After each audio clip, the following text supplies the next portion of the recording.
ഓം ശാന്തി.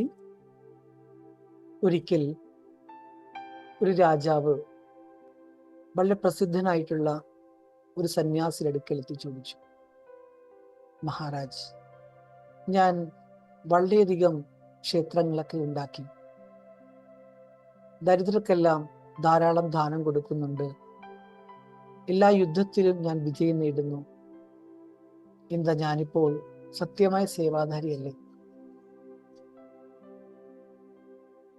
സന്യാസി പുഞ്ചിരിച്ചുകൊണ്ട് പറഞ്ഞു, നീ ഒരു കാര്യം ചെയ്യും, നാളെ രാവിലെ എൻ്റെ ആശ്രമത്തിലേക്ക് വരും.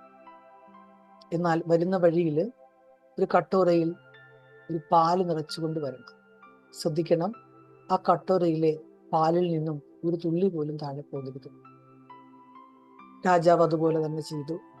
അദ്ദേഹം വളരെ ശ്രദ്ധയോടുകൂടി ആ കട്ടോര പിടിച്ചുകൊണ്ട് ആശ്രമത്തെ ലക്ഷ്യമാക്കി നടന്നു. ആ യാത്രയിൽ അദ്ദേഹം അത്ര ശ്രദ്ധയോടുകൂടി നടന്നു, ഒരു തുള്ളി പാല് പോലും അതിൽ നിന്നും താഴെ വീണില്ല. അപ്പോൾ സന്യാസി ചോദിച്ചു, പറയൂ, വരുന്ന വഴി എന്തെല്ലാം കണ്ടു? രാജാവ് പറഞ്ഞു, ഞാനൊന്നും കണ്ടില്ല മഹാരാജ്. കാരണം ആ യാത്രയിൽ എൻ്റെ ശ്രദ്ധ പൂർണ്ണമായിട്ടും പാലിലായിരുന്നു. സന്യാസി പറഞ്ഞു, ശരി മകനെ, എപ്പോൾ വരേക്കും നമ്മൾ സേവനം ചെയ്യുന്നു ആ സമയത്ത് നമ്മുടെ ശ്രദ്ധയുണ്ടായിരിക്കേണ്ടത് എന്താണ്? പേര്, പ്രശസ്തി, സ്ഥാനമാനങ്ങൾ, പുറമേ കാണിക്കുന്ന സാധനങ്ങളുടെ പുറത്തുള്ള ചിന്തയല്ല വേണ്ടത്. അതുള്ളിടത്തോളം കാലം സത്യമായ സേവയാകില്ല. അതായത് സേവയൊരു വലിയൊരു യാത്ര പോലെയാണ്, ശ്രദ്ധാപൂർവ്വമുള്ള യാത്ര. അതിൽ വഴിയോര കാഴ്ചകളായിട്ടുള്ള പേര്, പ്രശസ്തി, സ്ഥാനമാനങ്ങൾ, ഇതിലേക്ക് ശ്രദ്ധ പോയാൽ സേവനത്തിൽ സഫലതയുണ്ടാകില്ല. അപ്പോ ധ്യാനം എന്ന് പറയുന്നത് ഈശ്വരനെ ഓർമ്മിക്കുന്നത് മാത്രമല്ല, പിന്നെയും ആ ഭഗവാന്റെ സ്നേഹത്തിൽ ലയിച്ചിരുന്നു കൊണ്ട് ബാഹ്യമായ ചിന്തകളിലേക്ക് പോകാതെ മനസ്സിനെ ഉറപ്പിച്ചു നിർത്തുക എന്നത് തന്നെയാണ് സത്യമായ തപസ്യ. അപ്പൊ സത്യമായ സേവകൻ ആരാണ്, അല്ലെങ്കിൽ സേവ എന്താണ്? ആരിലാണോ ത്യാഗമുള്ളത്, അവരിൽ അഹത്തിന്റെ ഭാവമില്ല, ആഗ്രഹങ്ങളില്ല, പിന്നെ തപസ്യയാണ്.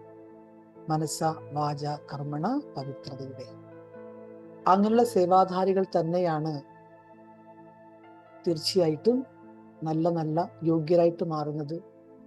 അവർ സ്വയം യോഗ്യരാകും എന്ന് മാത്രമല്ല, മറ്റുള്ളവരെയും ഈശ്വരനുമായി ബന്ധിപ്പിക്കുന്നു. അതൊരിക്കലും അവർ ചെയ്യുന്ന സേവനം മറ്റുള്ളവരെ കാണിക്കാൻ വേണ്ടിയുള്ളതല്ല, പകരം അത് സ്വയം ഉൾക്കൊണ്ടുകൊണ്ട് ചെയ്യുന്നതാണ്. ഇന്നത്തെ ബാബ്ദാദ നമുക്ക് നൽകുന്ന ഒരു പോയിന്റാണ്, സേവനത്തിൽ സഫലതയുടെ മുഖ്യമായ സാധനം എന്ന് പറയുന്നത് ത്യാഗവും തപസ്സുമാണ്. അങ്ങനെയുള്ള ത്യാഗി തപസ്സി എന്ന് പറഞ്ഞാൽ സദാ ഭഗവാന്റെ സ്നേഹത്തിൽ ലയിച്ചിരിക്കുന്ന, പ്രേമത്തിന്റെ സാഗരത്തിൽ മുഴുകിയിരിക്കുന്ന, അല്ലെങ്കിൽ മുഴുകിയിരുന്നു കൊണ്ട് ജ്ഞാനം, ആനന്ദം, സുഖം, ശാന്തി, ഈ സാഗരത്തിൽ മുഴുകിയിരിക്കണം. അങ്ങനെ ആരാണോ മുഴുകിയിരിക്കുന്നത്, ലയിച്ചിരിക്കുന്നത്, അവരെ വിളിക്കുന്ന പേരാണ് തപസ്സി.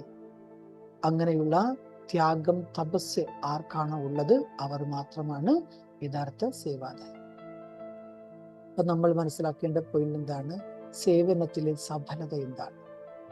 നിസ്വാർത്ഥമായ ഭാവത്തോടെ സേവ ചെയ്യുമ്പോൾ, സമർപ്പണ ഭാവത്തോടെ സേവനം ചെയ്യുമ്പോൾ, സ്നേഹപൂർണമായി സേവനം ചെയ്യുമ്പോൾ നമ്മളുടെ ഏറ്റവും ഉയർന്ന ഉദ്ദേശം എന്താണ്? ആ കാര്യത്തെ ചെയ്യാൻ സാധിക്കണം. നമ്മുടെ ഓരോ പ്രവൃത്തിയെയും ഏറ്റവും ശ്രേഷ്ഠമാക്കി തീർക്കുക എന്നത് തന്നെയാണ് സേവ. ആ സമയത്ത് അവർക്ക് ഒരു തരത്തിലുള്ള സ്വാർത്ഥത ഉണ്ടാകത്തില്ല. എനിക്ക് പേര് കിട്ടണം, പ്രശസ്തി കിട്ടണം, സ്ഥാനമാനമുണ്ട്, ഇതൊന്നും ചിന്താ വിഷയമേ അല്ല. എന്താണ് ത്യാഗം? ത്യാഗത്തിന്റെ അർത്ഥം കേവലം ഭൗതികമായ വസ്തുക്കളെ ത്യജിക്കുക എന്നത് മാത്രം. പകരം നമ്മുടെ ഉള്ളിലുള്ള വാസനകൾ, അഹങ്കാരം, ആലസ്യം, ക്രോധം, സ്വാർത്ഥത, ഇതിനെല്ലാം ഉപേക്ഷിക്കലാണ് യഥാർത്ഥ ത്യാഗം എന്ന് പറയുന്നത്. അപ്പൊ സേവനത്തിൽ എപ്പോൾ വരേക്കും ത്യാഗം നമ്മൾ ചെയ്യുന്നില്ലയോ അതുവരേക്കും സേവനവും ഒരിക്കലും ശുദ്ധമാവുകയില്ല. എന്താണ് തപസ് എന്ന് പറഞ്ഞാൽ? തപസ്സിന്റെ അർത്ഥം കേവലം ശരീരത്തിന്റെ കഷ്ടപ്പാടല്ല, ദേഹത്തിനെ കഷ്ടപ്പെടുന്ന പ്രോസസ്സിംഗ് അല്ല. പകരം ഇത് മാനസികമായ, ഭാവാത്മകമായ, ആന്തരികമായ അനുഭാവത്തോടുകൂടി സ്വായത്തമാക്കേണ്ട ഒന്നാണ്. ഏത് വ്യക്തിയാണോ മനസ്സാ വാച കർമ്മണ ശുദ്ധമായിരിക്കുന്നത്, അവർ ഓരോ പരിതസ്ഥിതിയിലും സ്ഥിരചിത്തരും ശാന്തരും അതുപോലെ തന്നെ പോസിറ്റീവും ആയിരിക്കുന്നു. അവരാണ് തപസ്വി. അപ്പൊ തപസ്വി ആരാണ്? ബ്രഹ്മഭാവിക്ക് സമാനം സദാ ഈശ്വരന്റെ ഓർമ്മയിൽ മുഴുകി വിലീനമായിരിക്കുന്ന, പ്രേമത്തിന്റെ സാഗരത്തിൽ മുഴുകിയിരിക്കുന്നവരാണ്. അവരുടെ ചേതന സദാ ജ്ഞാനം, ആനന്ദം, സുഖം, ശാന്തി എന്നിവ കൊണ്ട് നിറഞ്ഞിരിക്കും. അവർ മാത്രമാണ് സത്യമായ തപസ്വി. അങ്ങനെയുള്ള വ്യക്തി സ്വാഭാവികമായ രൂപത്തിലൂടെ തന്നെ മറ്റുള്ളവരുടെ സേവനവും ചെയ്യും. മറ്റൊന്നിനെയും കമ്പയർ ചെയ്തുകൊണ്ടല്ല, ഒന്നിനെ അപേക്ഷിച്ച് ഇവരെപ്പോഴും ഉയർന്ന സേവാതലം മെയിൻറ്റെയിൻ ചെയ്യും. ഈ ഒരു അവ്യക്ത ബാബ്ദാദയുടെ മഹാവാക്യത്തിൽ നമുക്ക് ലഭിക്കുന്ന മോട്ടിവേഷൻ എന്താണ്? ഓരോ സേവനത്തിലും ആദ്യം ഞാൻ സ്വയത്തെ പരിവർത്തനപ്പെടുത്തണം എന്ന ലക്ഷ്യം വെക്കൂ. പിന്നെ ദിവസവും നമ്മൾ നമ്മളോട് ചോദിക്കണം, സ്വയത്തോട് ചോദിക്കണം, ഞാൻ എന്ത് ചെയ്തു? ആ ചെയ്ത കാര്യത്തിൽ എൻ്റെ എന്ന ഭാവം, സ്വാർത്ഥഭാവം എവിടെയെങ്കിലും വന്നിട്ടുണ്ടോ? അത് നിസ്വാർത്ഥ ഭാവത്തിലാണോ ഞാൻ ഓരോ കാര്യങ്ങളും ചെയ്തത്? പിന്നെ ത്യാഗവും തപസ്യയും തമ്മിലുള്ള ബന്ധം എന്താണ്? അതിനെ മനസ്സിലാക്കുക. പിന്നെ നിയന്ത്രണവും സഹനശീലതയും വികസിപ്പിക്കണം. നമ്മുടെ ഓരോ വാക്കുകളിലും ചിന്തകളിലും നമുക്ക് ഒരു നിയന്ത്രണം ഉണ്ടാക്കണം. ഏതൊരു പ്രതികൂല സാഹചര്യങ്ങളെയും സഹിക്കാനുള്ള ശക്തി കൈവരിക്കണം. പിന്നെ എപ്പോഴും നമ്മുടെ ജീവിതത്തെ ഈശ്വരനുമായി കണക്ട് ചെയ്ത് വെക്കണം. നമ്മുടെ ബന്ധം എപ്പോഴും ഈശ്വരോന്മുഖമായിരിക്കണം. നമുക്കറിയാം, ഇപ്പൊ സേവാ കേന്ദ്രത്തില് ഈശ്വരീയമായ കാര്യങ്ങൾ ചെയ്യുമ്പോൾ ഇതെല്ലാം നമ്മൾ ഇടപെടേണ്ട സാഹചര്യങ്ങളാണ്. പക്ഷെ അവിടെയെല്ലാം നമ്മുടെ യഥാർത്ഥ മനസ്സിന്റെ ബന്ധം സർവശക്തനായ ബാബയുമായി തന്നെ കൂട്ടിച്ചേർത്ത് വെക്കുക. അങ്ങനെ നമുക്ക് മുൻപോട്ട് പോയാൽ അവ്യക്ത ബാബ്ദാദ എന്താഗ്രഹിക്കുന്നു ആ ആഗ്രഹത്തിനെല്ലാം തികച്ചും നമുക്ക് റിട്ടേൺ കൊടുക്കാൻ സാധിക്കും. നമ്മൾ ജ്ഞാനം കൊണ്ടും ആനന്ദം കൊണ്ടും സുഖം കൊണ്ടും ശാന്തി കൊണ്ടും സമ്പന്നമാകാൻ വേണ്ടി ഇതിൻ്റെ എല്ലാം അക്ഷയ ഖജനാവായിരിക്കുന്ന സാഗരമായിരിക്കുന്ന ഭഗവാനിൽ സദാ ഓർമ്മയിൽ ലയിച്ചിരിക്കും. ഓം ശാന്തി.